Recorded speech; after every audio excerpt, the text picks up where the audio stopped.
Halo teman-teman, Assalamualaikum warahmatullahi wabarakatuh.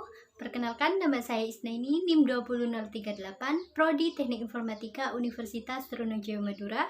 Di sini saya akan menjelaskan mengenai hukum nun sukun dan tanwin di dalam Al-Quran. Oke, jangan lupa tonton video selanjutnya. Oke teman-teman, pada pembahasan pertama kita akan bahas mengenai nun sukun atau nun sakinah. Nun sukun atau nun sakinah adalah nun yang tidak berharokat, baik itu harokat fathah, kasroh maupun dhammah, dan selalu bersifat tetap baik dalam keadaan wasal maupun dalam keadaan waqaf.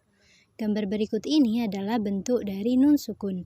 Yang kedua ada tanwin. Tanwin adalah lambang nun sukun yang berada di akhir kata benda secara lafaz saja atau dalam bacaan saja. Gambar di bawah ini adalah bentuk dari tanwin yang terdiri dari fathatain, kasrohatain, dan dhammatain. Lalu bagaimanakah sih cara membaca dari nun sukun atau tanwin tersebut? Oke, kita akan menyaksikan pada video selanjutnya. Hukum nun sukun atau tanwin dibagi menjadi 4. Yang pertama itu ada idhar. Idhar ini dibagi menjadi 2, ada idhar halki dan idhar mutlak. Yang kedua ada idgham. Idgham ini dibagi menjadi 2, ada idgham bigunnah dan idgham bila gunnah. Yang ketiga ada ikhfa. Ikhfa ini dibagi menjadi 3, ada ikhfa ab'ad, ausad dan akrob. Dan yang terakhir ada iklab. Hukum nun sukun atau tanwin yang pertama ada idhar. Idhar ini adalah secara bahasa al-bayan atau jelas. Sedangkan menurut istilah adalah pengucapan nun sukun atau tanwin dengan jelas tanpa disertai dengan dengung. Lalu bagaimanakah sih cara membaca idhar? Yang pertama, cara membacanya jelas tanpa dengung sebagaimana sesuai dengan mahroj atau sifatnya.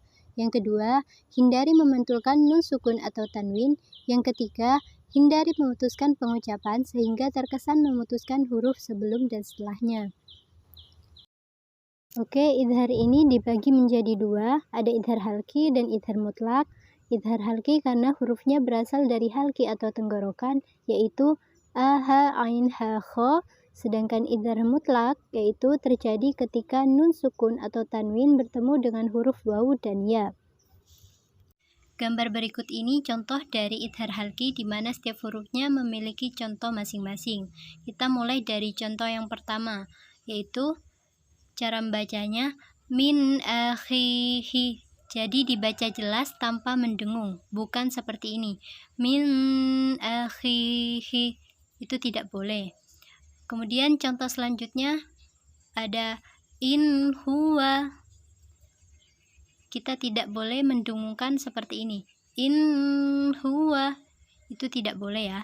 Jadi untuk selanjutnya seperti itu juga. Sami'un alim wa anhara karratun khasirah. Selanjutnya ada idhar mutlak. Contoh dari idhar mutlak yaitu ada 4. Yang pertama ad-dunya. Kenapa dinamakan idhar mutlak? Karena ini berada dalam satu kata, yaitu ad-dunya itu artinya dunia. Maka contoh tersebut merupakan contoh dari idhar mutlak. Begitu pula dengan contoh selanjutnya. Bunyanun, sinwanun, kinwanun. Jadi seperti itu ya.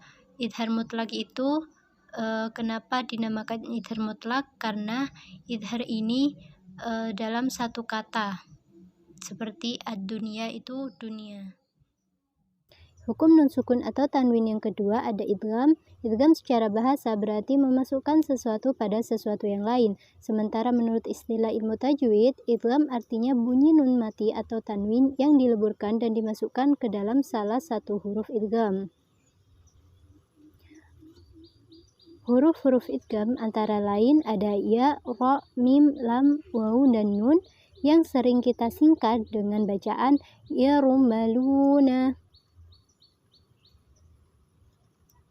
Oke, idgham ini dibagi menjadi 2, ada idgham bigunnah dan idgham bila gunnah. Idgham biguna apabila ada nun mati atau tanwin bertemu dengan huruf idgham biguna diantaranya ya, nun, mim, wawu, atau yanmu dalam dua kata terpisah sehingga cara membacanya dengan memasukkannya pada huruf setelahnya dan dibaca mendengung sebanyak 2 harokat atau 2 ketukan. Kemudian ada idgham bila guna terjadi apabila ada nun sukun atau tanwin bertemu dengan huruf idgham bila guna yaitu ada lam dan ro. Cara membacanya adalah memasukkan pada huruf setelahnya tanpa mendengung. Selanjutnya ada contoh dari idgham biguna. Jadi idgham biguna itu caranya mendengung dan panjangnya 2 harokat atau 2 ketukan. Kita mulai dari huruf idgham biguna yang pertama yaitu ya. Faman ya'mal. Jadi 2 ketukan. Begitu pula dengan contoh selanjutnya, yaitu huruf nun. Jadi cara membacanya min nutfah sidrim mahdud zahratu wahidah. Jadi berikut adalah contoh cara membaca dari idgham biguna yaitu mendengungkan dan dibaca panjang 2 harokat atau 2 ketukan. Selanjutnya cara membaca idgham bila guna. Jadi idgham ini tanpa mendengung. Cara membacanya yaitu alam yara fi 'ishatir radiyah. Jadi tidak usah mendengung ya, beda sama cara membaca idgham biguna. Hukum nun sukun atau tanwin yang ketiga ada ikhfa. Ikhfa secara bahasa adalah menyembunyikan, sedangkan menurut istilah adalah melafalkan nun sukun atau tanwin dengan huruf menyembunyikan atau menyamarkannya dengan huruf setelahnya dan dibaca dengung 2 harokat. Huruf-huruf ikhfa antara lain seperti berikut ini.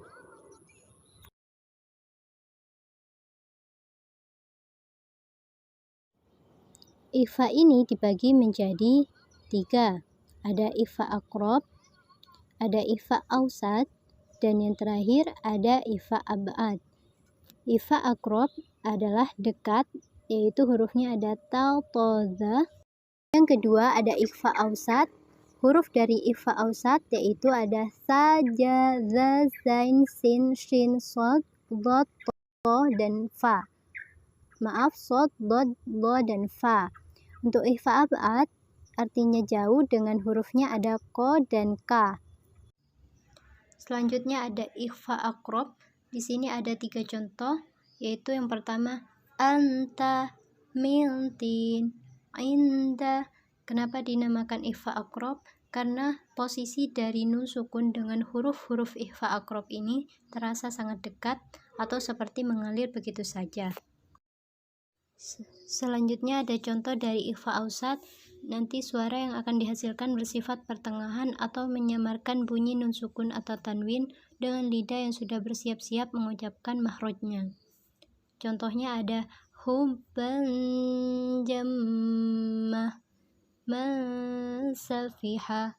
Jadi di situ kita sudah bersiap-siap antara tanwin ke huruf ja. Jadi disebut bersifat pertengahan. Contoh ikhfa yang ketiga yaitu ikhfa ab'ad dengan huruf-hurufnya yaitu ko dan ka. Kenapa dinamakan ikhfa ab'ad? Karena posisinya nun sukun atau tanwin itu jauh dari huruf ikhfa ab'ad. Atau karena posisi dari huruf dari ikhfa ab'ad ini ada di tenggorokan atau halki. Jadi cara membacanya adalah seperti berikut ini. Wayanqalibu in kuntum. Jadi membacanya itu panjang 2 harokat, jangan lupa mendengung.